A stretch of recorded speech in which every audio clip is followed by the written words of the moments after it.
दोस्तों, राम मंदिर तैयार हो चुका है। अयोध्या पूरी तरह सज गई है। रामलला की मूर्तियां भी बनकर तैयार है। प्राण प्रतिष्ठा की विधि भी तय हो चुकी है। अब बस हर भारतीय को इंतजार है तो 22 जनवरी का, जब 500 सालों के संघर्ष के बाद आखिरकार रामलला अपनी जन्मभूमि पर बने इस भव्य मंदिर में विराजेंगे। हर तरफ खुशी का माहौल है और पूरी दुनिया की नजर अब अयोध्या पर है। लेकिन अब सवाल आता है कि मूर्तिकारों द्वारा बनाई गई 3 मूर्तियों में से रामलला की कौन सी मूर्ति गर्भगृह में विराजमान होगी, और क्या सच में प्रभु श्री राम की बनने जा रही है दुनिया की सबसे ऊंची प्रतिमा? अगर हाँ तो कब? एंड अयोध्या के दौरे पर पीएम मोदी ने जनता से क्या कहा, और रामलला की प्राण प्रतिष्ठा से पहले हुए कुछ ऐसे चमत्कार जिसे जानने के बाद आप भी पूरी तरह से चकाचौंध हो जाएंगे। सवाल तो बहुत सारे हैं जिसका जवाब हम इस वीडियो में आपको बताएंगे, तो चलिए जानते हैं। 3 मूर्तियां, 3 कलाकार और 5 साल की कड़ी मेहनत। मंदिर के गर्भगृह में विराजेंगे श्वेत राम या फिर श्याम। अयोध्या में भगवान राम के बाल स्वरूप की 3 मूर्तियां बनकर तैयार हैं। तीनों को अलग अलग मूर्तिकारों ने अपनी कड़ी मेहनत से बनाई है, जिसे बनाने में ठीक ठाक समय भी लगे हैं।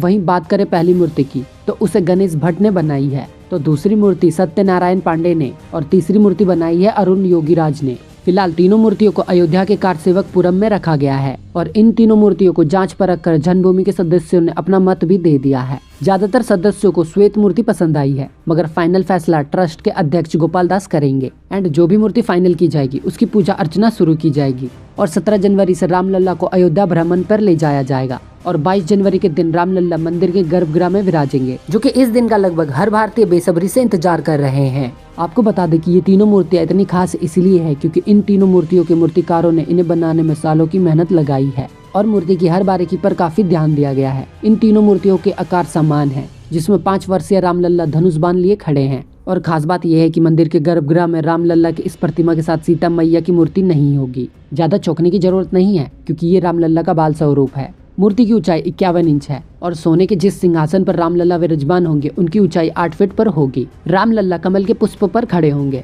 और गर्भगृह में इस प्रतिमा को ऐसे स्थापित किया जाएगा कि 30 मीटर की दूरी से भी भक्तजन इसका दर्शन कर पाए। इसके अलावा शायद आप में से काफी कम लोग ही जानते होंगे कि अयोध्या नगरी में प्रभु श्री राम की भव्य प्रतिमा बनाई जा रही है, जिसकी ऊंचाई तकरीबन 181 मीटर होने वाली है। ये प्रतिमा स्टैचू ऑफ यूनिटी जितनी ऊंची होगी, लेकिन सिंहासन पर छतरी के साथ इस प्रतिमा की ऊंचाई 251 मीटर होगी। इसी के साथ स्टैचू ऑफ लॉर्ड रामा दुनिया का सबसे ऊंचा स्टैचू बनेगा। उत्तर प्रदेश सरकार ने ये प्रोजेक्ट स्टैचू ऑफ यूनिटी बनाने वाली कंपनी L&T को सौंपा है और इस बजट पर तकरीबन 2500 करोड़ खर्च किए गए हैं। बताया जा रहा है कि स्टैचू की डिजाइन तैयार कर दी गई है और सरकार ने शहर के बाहर बड़ी जमीन खरीदने की बजट भी बना लिया है और राम मंदिर के उद्घाटन के बाद इस प्रतिमा को बनाने का काम जोरों शोरों से शुरू होगा। हालांकि इसे बनकर तैयार होने में लगभग 3 से 4 साल का समय लग सकता है। जैसे कि आप सभी जानते हैं कि जब लंकापति रावण ने माता सीता को अगवा कर लिया था, तब पक्षियों के राजा जटायु ने रावण को रोकने की बहुत कोशिश की थी, मगर रावण ने अपनी तलवार से जटायु के पंख काट दिए थे, जिसके बाद घायल जटायु ने ये खबर श्री राम को देकर उनकी गोद में अपने प्राण त्याग दिए थे।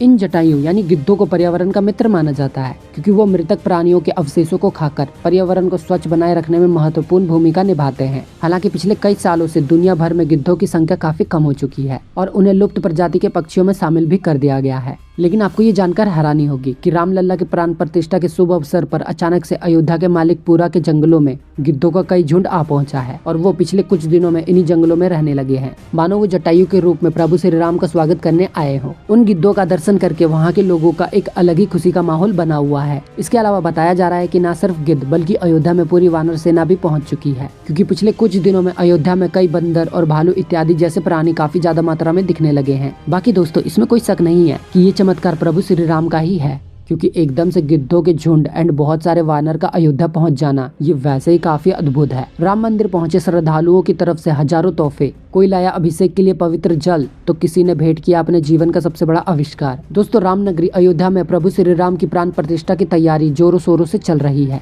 शहर के एक से एक कोने को बिल्कुल दुल्हन की तरह सजाया जा रहा है। हर तरफ सिर्फ खुशी का माहौल है और पूरी दुनिया की नजर अयोध्या पर टिकी हुई है। देश के करोड़ों श्रद्धालुओं की तरफ से रामलला की प्राण प्रतिष्ठा के लिए अनेक बेशकीमती तोहफे पहुंचाए जा रहे हैं। इसी बीच नेपाल से भी श्रद्धालुओं का एक समूह अयोध्या पहुंचा है, जिन्होंने श्री राम जन्मभूमि तीर्थ ट्रस्ट के महासचिव चंपत राय को नेपाल की 16 पवित्र नदियों के पानी के कलश भेंट किए हैं। इस पवित्र जल को यज्ञशाला में रख दिया गया है और प्राण प्रतिष्ठा के दिन रामलला के अभिषेक में इस जल का इस्तेमाल किया जाएगा। वही दोस्तों, वो कहते हैं ना कि सेवा करने के लिए इंसान नहीं बल्कि इंसान का दिल बड़ा होना चाहिए, और यही साबित कर दिखाया लखनऊ के रहने वाले अनिल कुमार साहू ने, जिन्होंने राम मंदिर को भेंट में दुनिया का सबसे खास तोहफा दिया है। दरअसल अनिल कुमार जो लखनऊ की सड़कों पर ठेला लगाकर सब्जी बेचते हैं, लेकिन उन्हें बचपन से ही घड़ियों में काफी दिलचस्पी थी। कई सालों तक मेहनत करने के बाद उन्होंने एक ऐसी घड़ी बनाकर दिखाई जिसमें 9 देशों का समय एक साथ दिखता है। इसकी एक और खासियत है कि मिनट और आवर्स के लिए इस घड़ी में 2 अलग अलग नहीं बल्कि सिंगल काटा है, यानी एक ही घड़ी की एक ही सुई से एक ही समय पर 9 देशों का वक्त देखा जा सकता है। अनिल कुमार ने अपने इस आविष्कार को पेटेंट भी करवाया है और सबसे पहला यूनिट उन्होंने राम मंदिर को तोहफे में भेजा है। और विश्व हिंदू परिषद के वाइस प्रेसिडेंट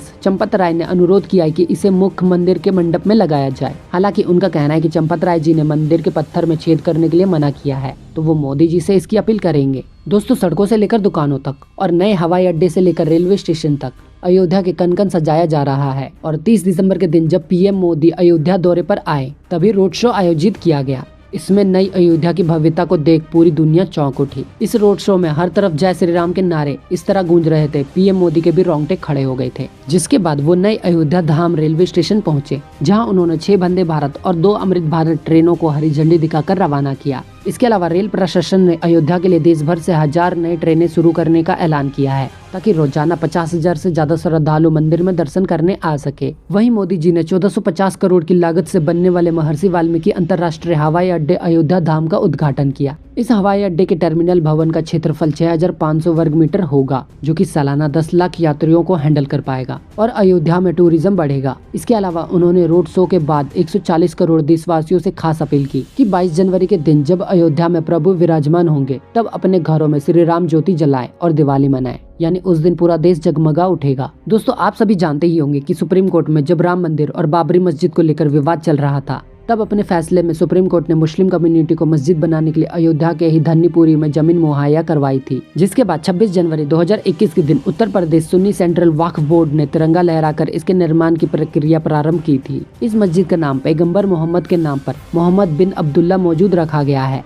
और अब 5 एकड़ जमीन पर बन रही है। इस मस्जिद की डिजाइन भी फाइनल हो चुकी है और आने वाले कुछ सालों में इस पवित्र स्थल के निर्माण का कार्य भी समाप्त हो जाएगा। उसके बाद एक बार फिर मस्जिद में 5000 से भी ज्यादा नमाजी नमाज अदा कर सकेंगे। वहीं इस इलाके में न सिर्फ मस्जिद बल्कि हॉस्पिटल, म्यूजियम, लाइब्रेरी और रोजाना 2000 लोगों को भोजन बनाने के सक्षम कम्युनिटी किचन भी बनाया जा रहा है। आपको बता दें कि मोहम्मद बिन अब्दुल्ला मस्जिद और राम मंदिर के बीच करीब 25 किलोमीटर का डिस्टेंस है और न सिर्फ मुस्लिम बल्कि हिंदू कम्युनिटी भी इस मस्जिद के निर्माण में सहयोग कर रही है। तो दोस्तों, इस तरह अयोध्या नगरी में एक तरफ मस्जिद बन रही है तो दूसरी तरफ राम मंदिर, और इसे ये तो कहते हैं विविधता में एकता। तो चलिए, सदियों पुराने विवाद को भूलकर आज कमेंट बॉक्स में ना हिंदू ना ही मुस्लिम बल्कि एक भारतीय बनकर एक दूसरे को बधाई देते हैं। साथ ही वीडियो अच्छा लगा हो तो इसे लाइक जरूर कीजिएगा और रामनगरी अयोध्या से जुड़े ऐसे ही अपडेट्स के लिए हमारे चैनल को सब्सक्राइब करके पास वाली घंटी जरूर दबा दीजिएगा, ताकि ऐसे वीडियोस के नोटिफिकेशन सबसे पहले आप तक पहुंचे। तो मिलते हैं अगली वीडियो में, तब तक के लिए नमस्ते, खुदा हाफिज, टाटा, बाय बाय, जय श्री राम।